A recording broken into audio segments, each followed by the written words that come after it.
Peace, everyone. It's been a few days, man, since we had some tales from the dream world. Again, couldn't recollect no dreams whatsoever. Probably about 3, 4 days now. But I captured a dream this morning. So, before it goes, let's get into the dream. So, I'm in this massive supermarket. I work there, and I'm finding that I'm going to a particular aisle numerous times a day.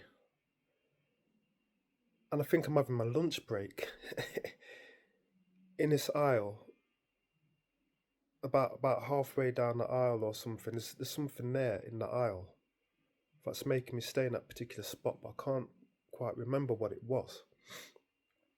I don't know why, but I'm there, and I'm just like chilling around this particular spot and down this aisle. And I vaguely remember there was a green packet that I was transfixed by, but I don't know what it was. I can't remember what it was. So anyway, and then I'm going back off to work, and then I'm coming back to this particular spot,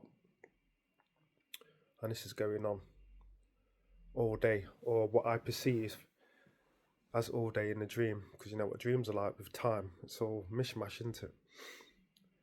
So next minute now, I'm going down to my bit in the aisle, and then like this is a co-worker down there that's taking my spot.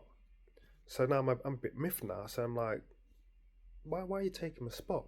You know what I mean? It's like, of all the places you can go, you have to take my spot, for my little break type thing. So now I don't want to go nowhere else now. And I'm thinking to myself, well, I can't stand next to this person down the aisle and just chill, because I don't know the person anyway, and it'll be a bit weird just standing next to a random person you don't know. So I'm walking around now, a little bit miffed. And then while I'm walking down this other aisle now, I see this real tall guy, this tall geezer.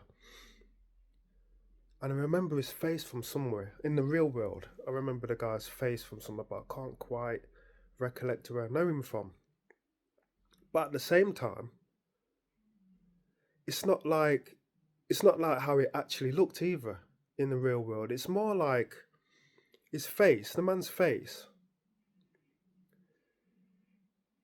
It was more like his face was a representation, a collage of a couple of people that I know in the real world, all put into like one face.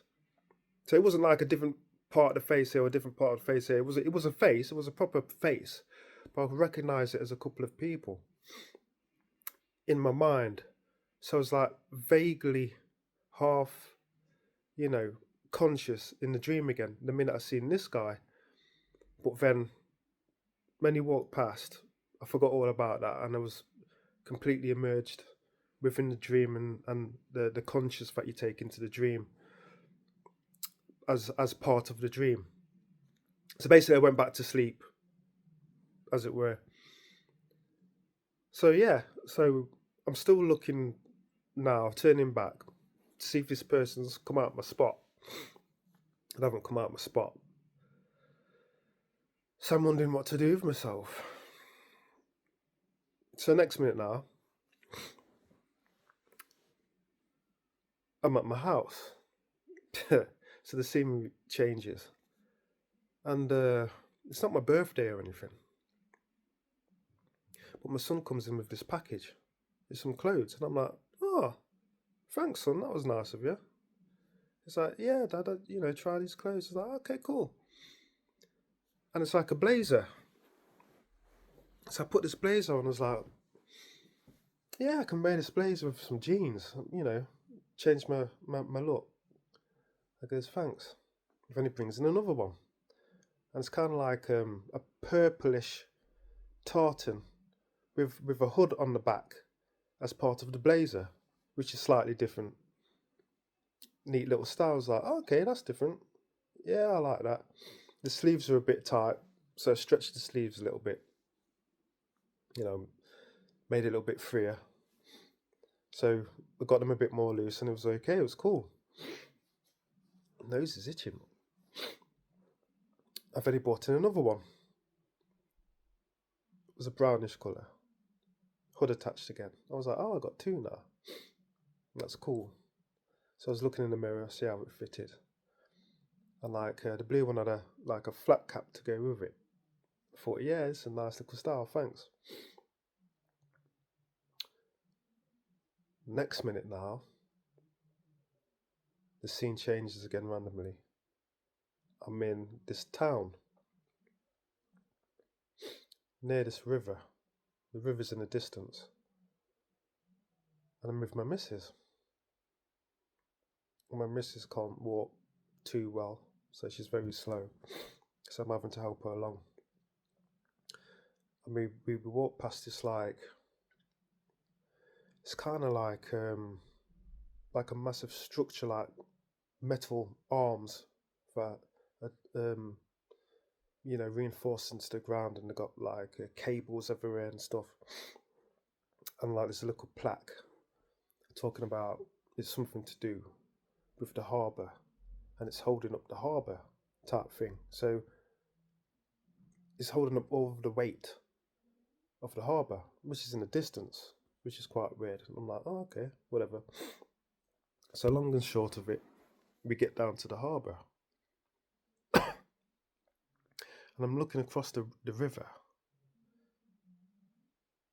And I'm taking it that across the river is London. But there's pure like American skyscrapers. It was like an awesome sight. I was like, okay, wow. I mean, that can't be London. It looks like America. Because it's very impressive. So, all of a sudden I get a phone call. Some family member. And they're basically saying, look, you know that monument you just walked past? I don't know how they knew I was there. So, yeah, you know that monument you just walked past? So it's like, yeah. With like the structured arms and stuff. They said that's basically on its way out. Get yourself out of there or else you're going to sink. I was like, oh my gosh.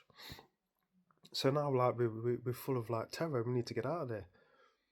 So I'm struggling now with my missus because she can't walk. I think I find a bike. I think that's what it was. And I put on the back of the bike. So we got, away faster. And when I looked to the back and you could actually see where we were, it was slowly sinking into the water. I was like, oh my gosh. It's a good job them guys rang us up. So we eventually get, I think it was a boat that came to rescue us somewhere. But was it a boat? Something like that. Anyway, we got there. So I managed to like help my missus over to get on this boat or whatever it was. I got on the boat, and then you could see all of it now in the distance was starting to like go underwater. I was like, oh my gosh, this is terrible. And you see like all of the skyscrapers and that in the background. Still looked awesome, by the way. But I was like, wow, that was a close call, very close. So we averted the disaster. And it's like dusk time as well. The sun was just setting. And that was it. So strange three scenarios this morning for a dream. But yeah, so that's another tale from the dream realm, another dream time. So see if I can remember the one for tomorrow. Okay then, I'm out. Peace.